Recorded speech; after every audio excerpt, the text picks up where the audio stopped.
Hey, what's cracking? Hope this video finds you doing well. Hope that you, my friend, have everything going your way. Hope that this morning you woke up and instead of thinking about all the bad things in your life, you thought about all the positive things in your life, about the good things that you have going on.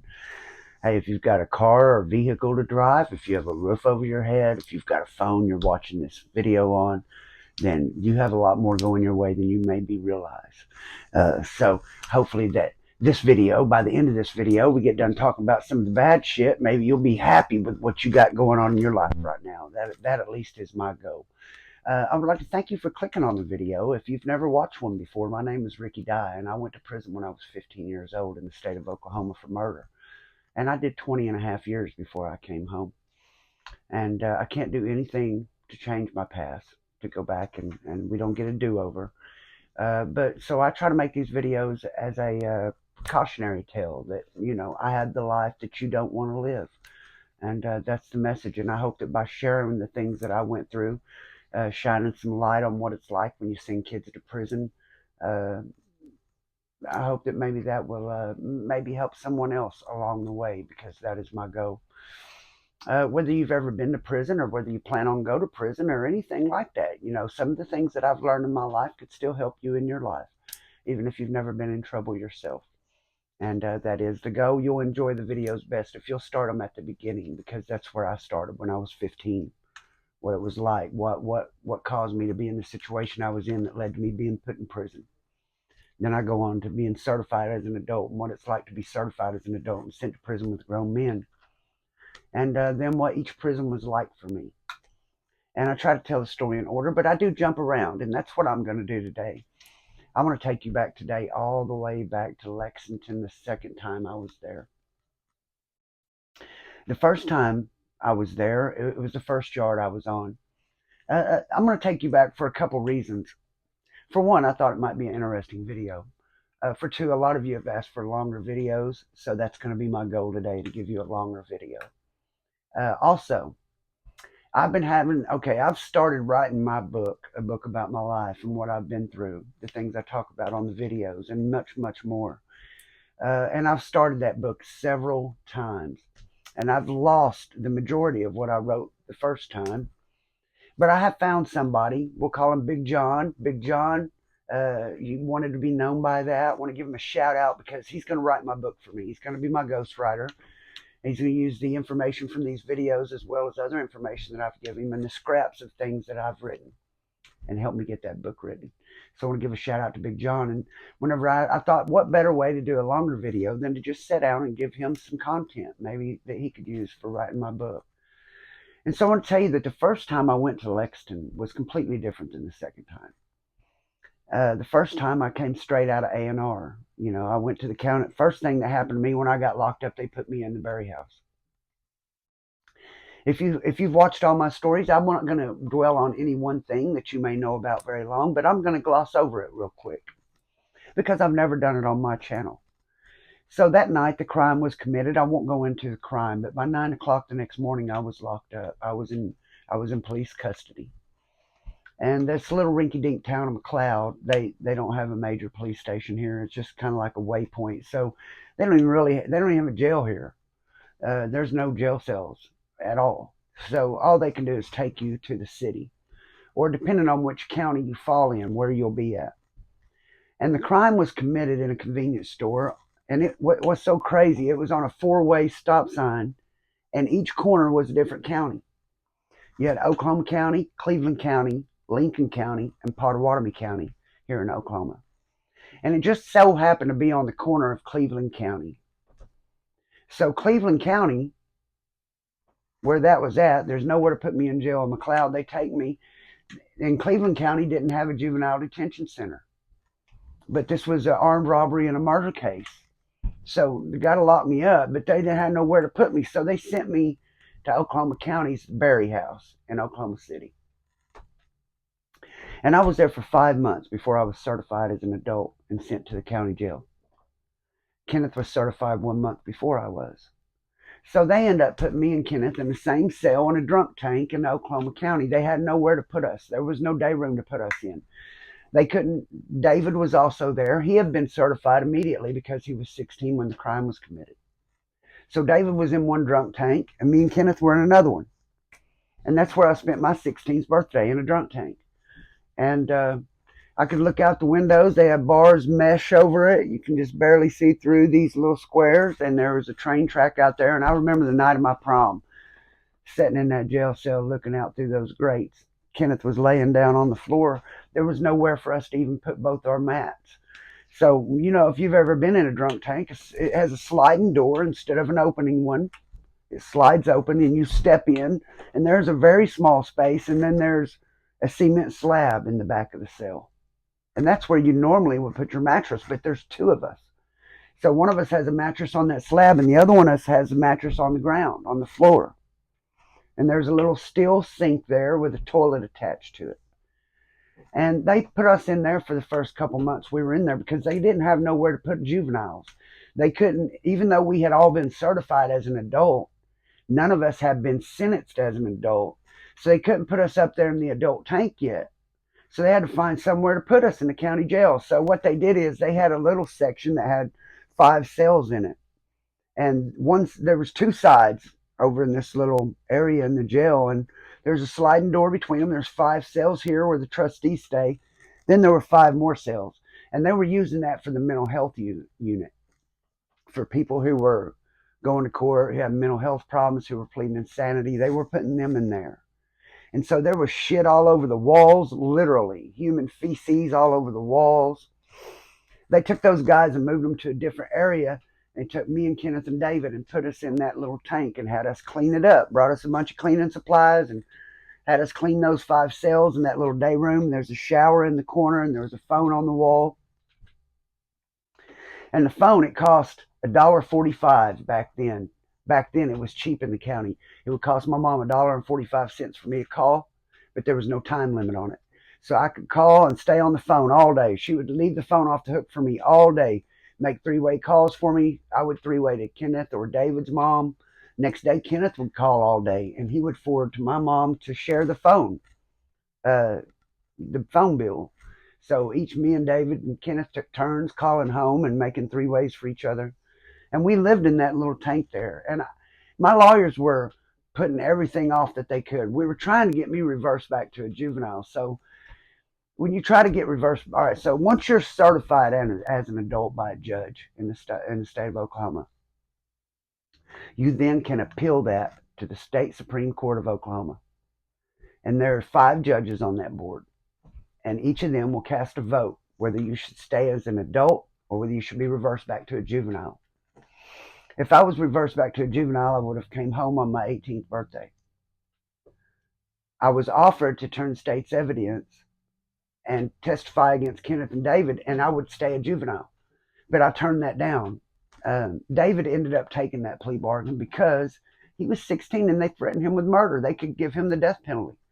State of Oklahoma, when the law was committed, you had to be at least 16 years old to get the death penalty for the crime. And I was 15, Kenneth was 14, so they couldn't threaten us with a death penalty. The most we could get was life in prison without parole. And that's the first thing that the judge, that our DA was pushing for. She was trying to give us life without parole for the murder and life for the armed robbery, and she wanted to run them consecutively so we would never get out. But she went to the woman whose husband was killed. And this is a little town, and everyone knows each other, and all our families knew each other. And it was not on purpose that the man was killed, and everyone knew that. And so she said she didn't want us to spend our whole lives in prison. We were kids. She wanted us to get another chance. But if we got in trouble, she wanted us to come back and not get out. And so that's why both Kenneth and me ended up with 12 years street time, because she didn't want us to just get out and go right to being normal. She wanted us to be watched over to make sure we weren't going to get back in trouble. And so that was a real blessing from that woman, because it could have put me in prison for the rest of my life, and the truth is I deserved it. But since I've been given another chance, I'm not going to squander it. That's why I make these videos. These videos are from my heart. They're not about money. They're not about the views. It's about having the right person in the wrong frame of mind, seeing it at the right time when they're thinking about going and doing something that's going to ruin their lives and other people's lives. It's about that person seeing the video and changing their mind. That's what my videos are for. So, but back to me. So I end up in this, we're in this little tank for a year and 5 months overall. We're in this tank. And when they finally come, one day we're all in we all had a cell apiece. But at night they would lock us in the cells at 10, and me and David wanted somebody to talk to, so me and David moved in together.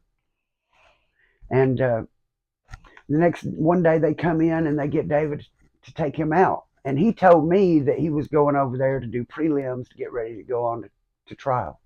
That's what he told me. But then they never brought him back. The guards come and got his property and everything out of the cell. And my lawyer comes and pulls me out and tells me that, oh, Ricky, you wouldn't believe this. I just happened to be over in the courtroom today, and guess who I saw?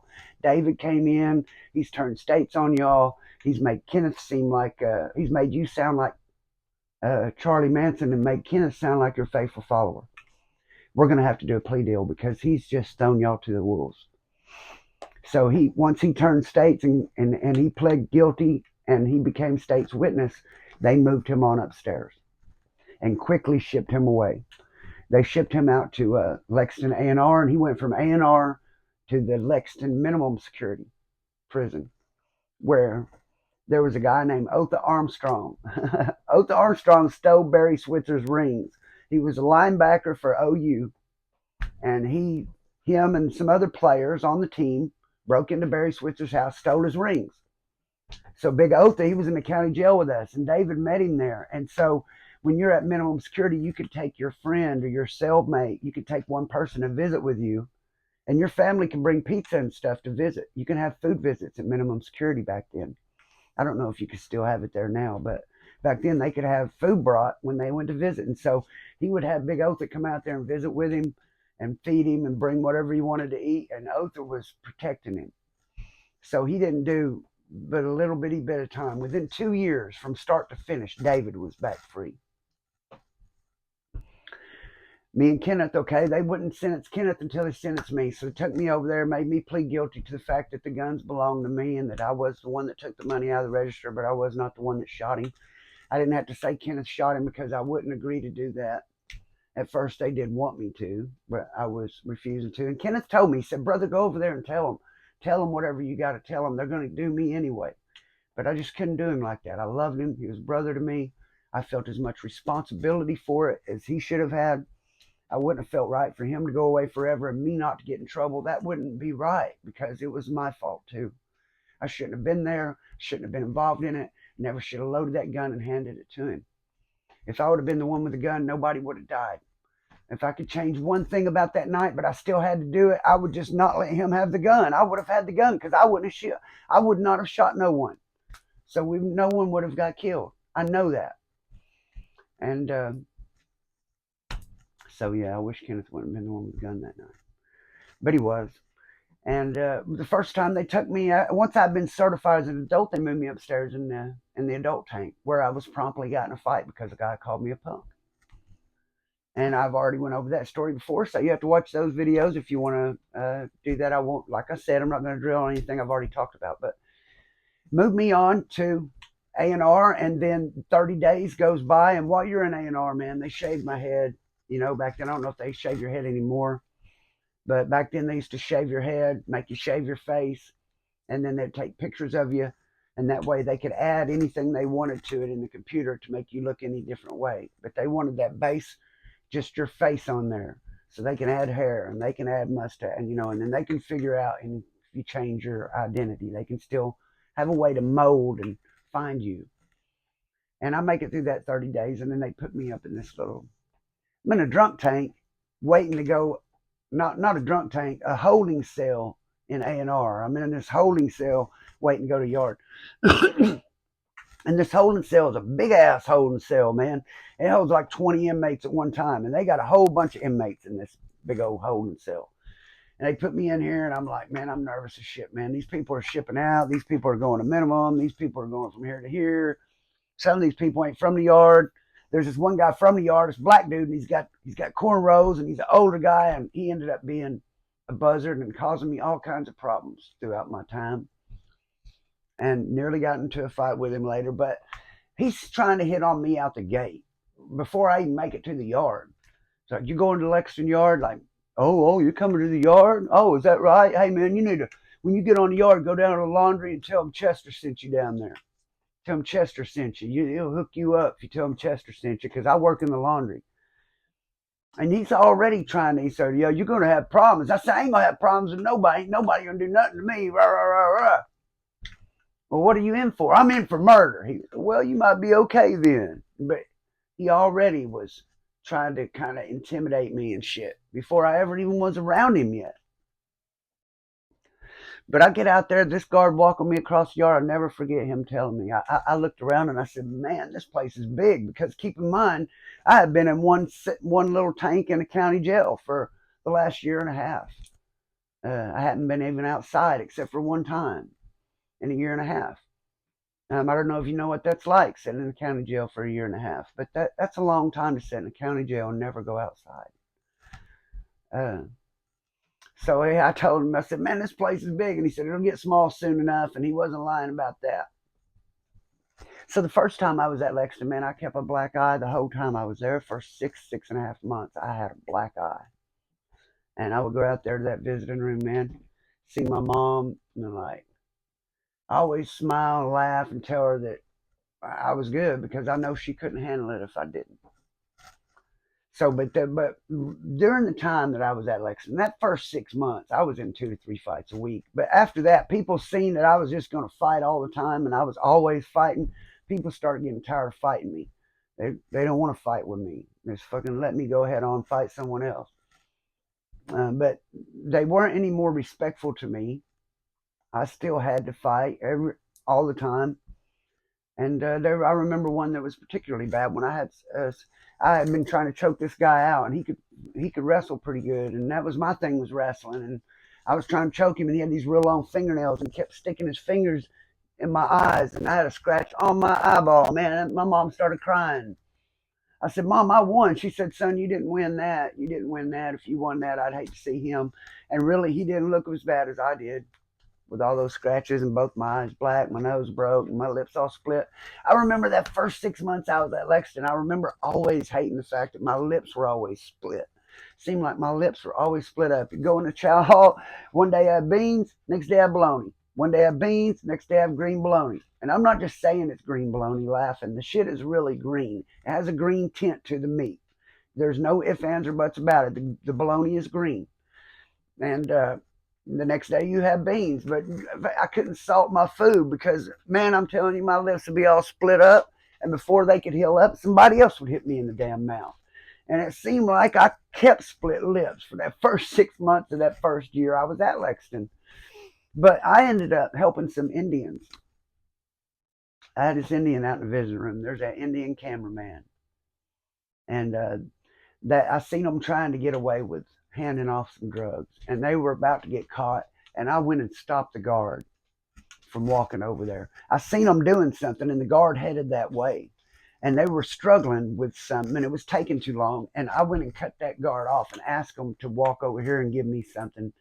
I forget what I used to distract them, but I got them away from there long enough. So they liked me because of that. The Indians did. And at the time, I always grew up thinking I was a quarter Choctaw and eighth Cherokee. I was told that for the most of my life growing up, that I was part Indian. And once I told them that, they wanted to pull me up and make me an Indian. And so I started hanging out with the Indians, and that's when they put me in the cell with a guy who I ended up jumping over the top rail and getting a battery on staff and going to McAllister over. They had me move in the cell with that guy. That guy ended up being a child molester, and he got me sent to McAllister and told on me right in front of my face. But I won't go back into that story either because I've told you that story. But if you've watched all the videos, you know what I'm talking about. Oh, Jose Valdez, when I jumped over the top rail and grabbed the weed and the police come off on me. So I ended up in McAllister for that. And when I got to McAllister, man, I was scared to death, man. I was so afraid when I got to McAllister. I thought my body was just going to shut down and not work anymore. I swear to God, when I was there, I thought I was so afraid. I don't know how it didn't show, because there was times I felt like I couldn't fucking breathe. It was terrifying going to McAllister when I was that young. And I'm gonna tell you, my mom come up there, and my family, they couldn't have broke me out of there. Now that I can say this now, and they won't do nothing to them about it, and they can't do nothing about it. But my mom come up there to visit and told me, said, can you take this, son? Because if you can't, we'll do our best to get you out. And I had a family member. They were going to try to drive, they were going to try to drive a 18-wheeler through the wall while I was on exercise and try to get me out of there if I said I couldn't make it, because my mom had a nervous breakdown as soon as she found out I was at McAllister. I guess that they told her that, trying to give her some kind of reassurance that everything was all right, so that she come and asked me, was I all right? But of course, I laughed and told her I was fine. I laughed and told her everybody was I really had something to brag about now. When I got out of here, I'd be able to say I've been at the walls. Told her I always wanted to be able to say I've been at the walls, Mom. Now I can say that. And she looked at me like I was crazy. I didn't ever want to go to the walls, man. I was terrified to go to any medium security prison, much less the walls. And I've never been so afraid in my life as I was the year I was in McAllister. And I think that anyone that's been in McAllister, and if they say they weren't afraid while they were there, they're a damn lie. Uh, there are some men that don't get afraid, I guess, and they're in McAllister, the ones I've seen. They take joy in other people hurting, and they don't care about getting hurt themselves. And they just hate the world and everything in it, and that's where they're at. They're in McAllister. And if you're a bad motherfucker and you think the world can't handle you, you think you can just do this and that and everything and bend the world to your fucking will, well, I'll guarantee you they got a place for you, and they put your ass in OSP, and you'll get some get right in your life. Because that's a bad, bad place. And you're locked down all day, every single day. And you don't live, you just exist. You're just sitting there every day. And the cockroaches in that son of a bitch are an inch and a half long, and they're intelligent. I've got up out of my bed, grabbed a shower shoe to smack one of them suckers off the wall, and he lets down, dive off the wall, and take off running again. When you get from McAllister, they'll take your shit to the property room, whatever yard you're on, take your shit apart to get the roaches out of it, because they know they're in there, and they don't want them bringing them to their yard. So they'll take your shit apart to get the roaches out. That's how bad it is. But the second time when I got back to Lexington, it wasn't nothing near as bad as the first time. Because for some reason, like out here in the world, these guys wear the fact they've been to prison, they wear that as some kind of badge of honor. Like it makes them tough, or they're somebody because they've been to prison. And it don't make you shit, Jack, because you've been to prison. It don't make you nothing. You survived it. I survived it. Whoever goes is going to survive it. Almost everyone survives it. Almost everyone survives it. It can get rough for some people, but almost everyone survives it. You'll survive it too if they make you. You go break the law, you'll get a chance to survive it too. But where you walk around out here and people say, oh, I was in prison 20 years, and all of a sudden people are nervous of you. People that haven't been in fights, it's never been hit in the mouth. They're afraid of you. They're afraid of a physical confrontation with you. Well, when you get out of McAllister, it's kind of like that when you go to all the other medium yards. It's kind of, people think it's something that they've been in McAllister, just like people out here think it's something you've been to prison. So when I got out of McAllister, man, I was looking to make a name for myself. Because the whole time I was in McAllister, I was terrified. And you got two choices. You can either be a punk or you can be a killer too. So I didn't put this mask on. I'm going to be a killer too. Shit, I'm going to be a killer too. I want people to respect Ricky Dye. I want motherfuckers to be afraid of me. I want them to know if they fuck with me, I'm going to get a knife. I wanted people to know that about me. I wanted to get a stabbing under my belt. I knew all these other guys, these young, hard white guys, and all of them had stabbed somebody. I thought, well, I've been in prison I've been locked up since I was 15 years old. If I stab some people, then I'll be a hard motherfucker. Because I went to prison 20 years and stabbed people. I'll be a bad motherfucker. People will respect me, Jack. Nobody respect that shit. Nobody respect that shit don't mean nothing. It means you're a dumbass. That's what that means. I was a stupid ass. I threw away years of my life trying to prove that I wanted to. I'm fucking Ricky Dye, and I demand your respect. And I got everything but. Because you don't get no respect when you're sitting in a little cell and the tour comes through and looks in there at you. You're like a little fucking monkey in a cage, dude. You ain't getting no motherfucking respect. That shit is imaginary. That is someone that has lost everything, that don't have nothing, trying to feel good about what they have to do, what they're doing, which is bad.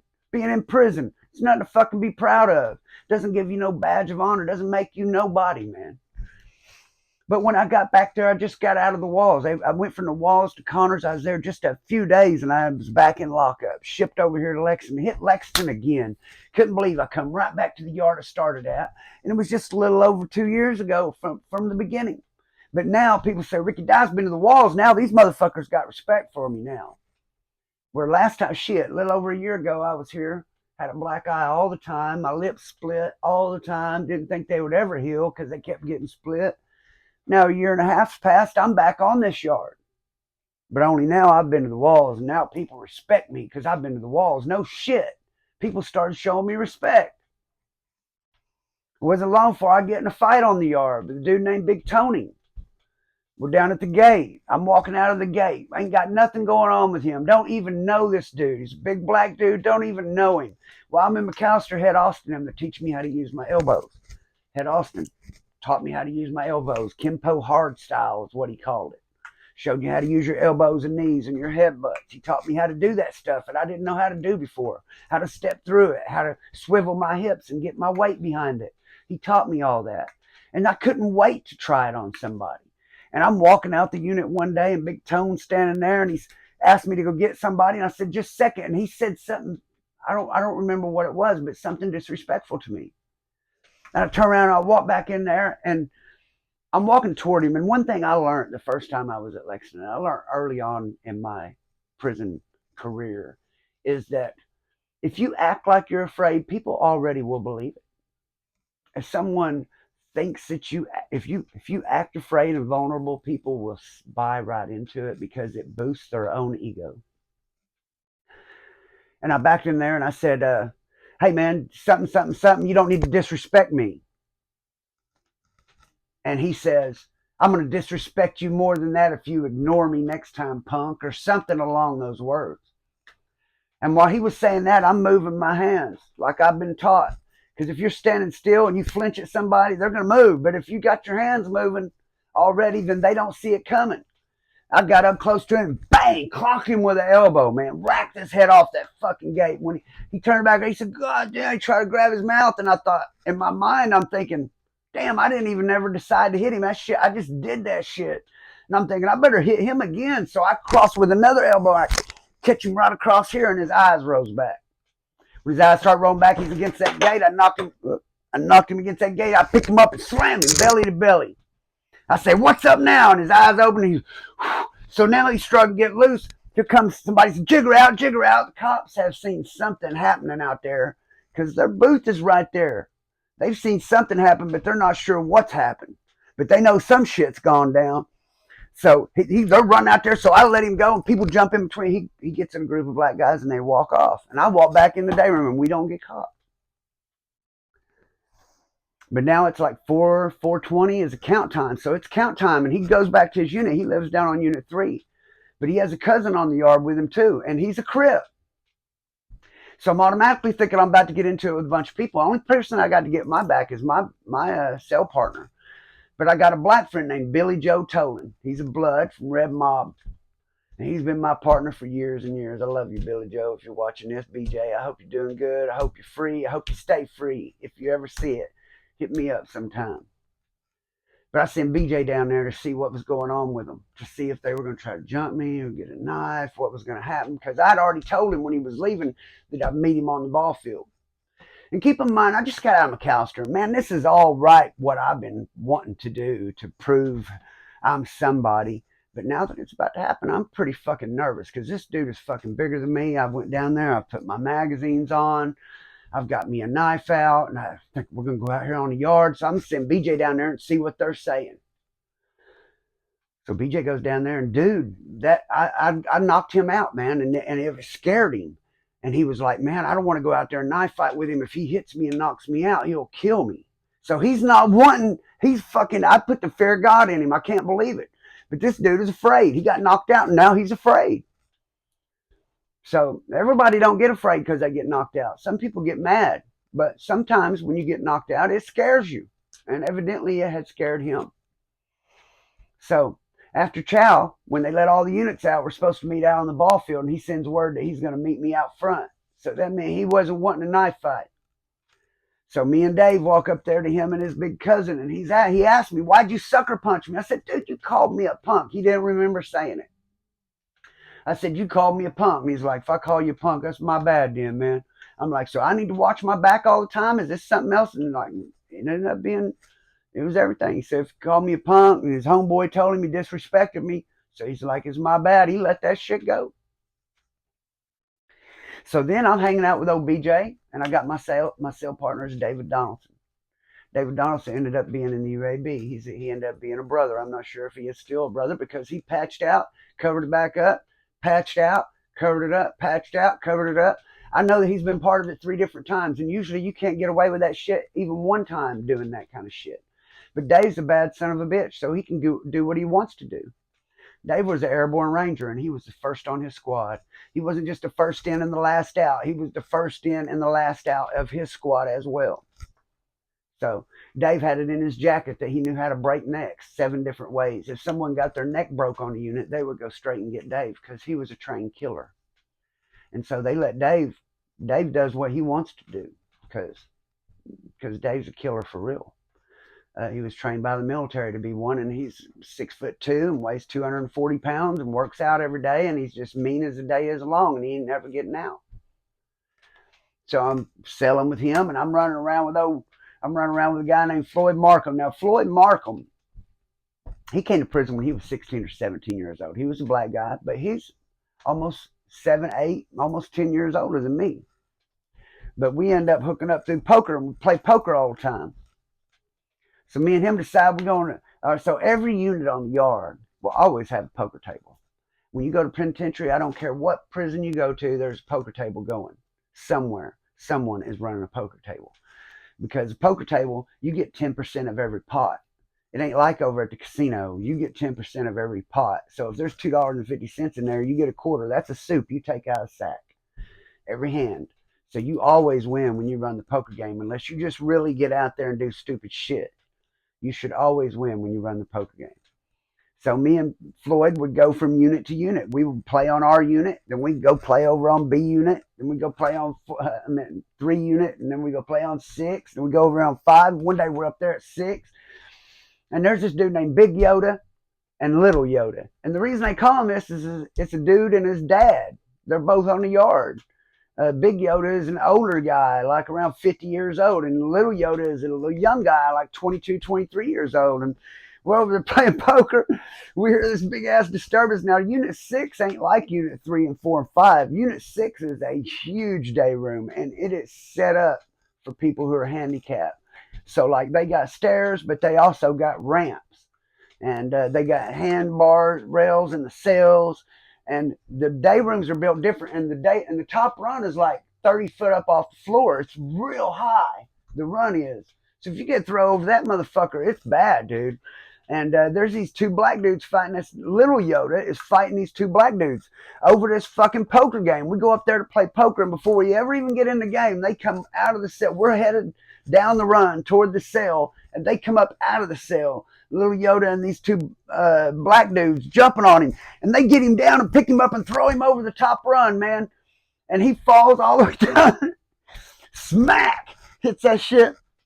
He gets up, he's limping, he's all fucked up, and I guess everyone thought he was going to go to medical and get help, and because them 2 black dudes went back in the cell, we went down there and we all start playing poker, man. Shit, Yoder went down there to the weight pile and got a weight. He come back up, he steps in the cell door and hits that dude in the head with that fucking weight. Bang, he just barely glanced him, or he would have killed that motherfucker with that weight. The other dude jumps up, and they end up getting the weight from him, and all 3 of them go to fighting and called Jigger out, and so they come back and stop and broke it up. I wouldn't have let 2 people jump Yoder, but fucking I didn't know what was going on, and all that shit happened so fast. But by the time they just started fighting, he hit that dude, bam, they got that weight from him, here come the police. Me and Floyd ain't even supposed to be on this unit. So me and Floyd got to break, run, trying to get off the unit, because here's the deal. If you go on another unit that you ain't supposed to be on, that's a Class A write-up for red lighting. I was never supposed to be on that unit in the first place. So if anything happens, I get caught fighting or in the middle of some shit, I'm red lighting on top of it. So whoever I'm into it with might be able to get out of trouble by saying that I came to them. But me and Floyd run around and all that shit happened. So Floyd has a cell partner named Chris, and Chris can get crack cocaine. And I've been getting a little bit of weed in here and there, but not that much because I don't really have a way to get it in at the time. Shelly don't want to bring it in, but she don't mind dropping it off. At the time, she's scared. We haven't been together that long, really, and she's not brave enough to bring it in the visiting room. But she'll go get it for me from this guy and take it over to this guy. And so Chris can get crack cocaine, and he tells Floyd to tell me that if I'll bring his crack in, an 8-ball crack in for him, he'll sell me an 8-ball crack on credit for $150. And I'm thinking, shit, $150, I can make like $1,000 off an 8-ball in the penitentiary by selling quarter papers for $100. So you make $1,400 off an 8-ball. So of course I want to get that, but I had to find a way to get it in, man. And this dude named Joe comes to me, and Joe, he is having sex with the lady in the laundry on the sly. He's done pulled her. They're having a relationship. They're sneaking in the mop closet having sex while someone keeps jigger. He's got her ready to bring stuff in and wants to know if I can get any weed. Oh, I can get crack. I don't know about weed. So I go through Floyd and we set it up with Chris and we talk to Chris, and his brother says he'll get the weed. If he can go to Shelly's house, hide at her place, and divvy everything up, he'll front us a quarter pound for another $250. But he's got to go to her house to divvy it up. And so at first I'm kind of scared. These black guy and his homeboys, who knows who, this Crip is going to come that I don't even know over to my girl's house where she's got the kids and mess with all this dope. So I should have never had her in the middle of doing all that shit, man. But you would not believe the things you'll ask your family to do for you once you have tricked your own life off. And remember that through all these videos. Me trying to get all these drugs in, doing all these things. Think about the people that I put at jeopardy. Think about the people that I risked that could have lost their freedom just as well as I did. So all the fun and games of the dope, when it's all said and done, it's never worth it, man. But yeah, they come over there and they end up doing it. And I'm going to tell you, in the long run, I end up locked up under investigation over people sending me a bunch of money in Western Union over that crack, over that weed, selling it to people. This one kid named Rash ends up, I won't say his first name, but his dude named Rash, he wiring me money, and he gives up the information on the phone, and they heard it on a recorded line, and they ended up getting me for it. So I end up in jail over it before it's all said and done, and you do every time, and it's never worth it, man. It's been a 37-minute video now. I said I was going to do that, didn't I?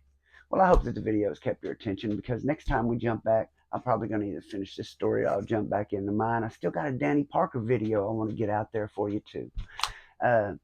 Bennett, I remember Bennett. You said you just got out of prison and asked if I ever interviewed anyone from prison. Yes. If I've done time with you, if you were my cell partner, Josh Counts, if you were ever done any time anywhere, I would love to interview you on my channel.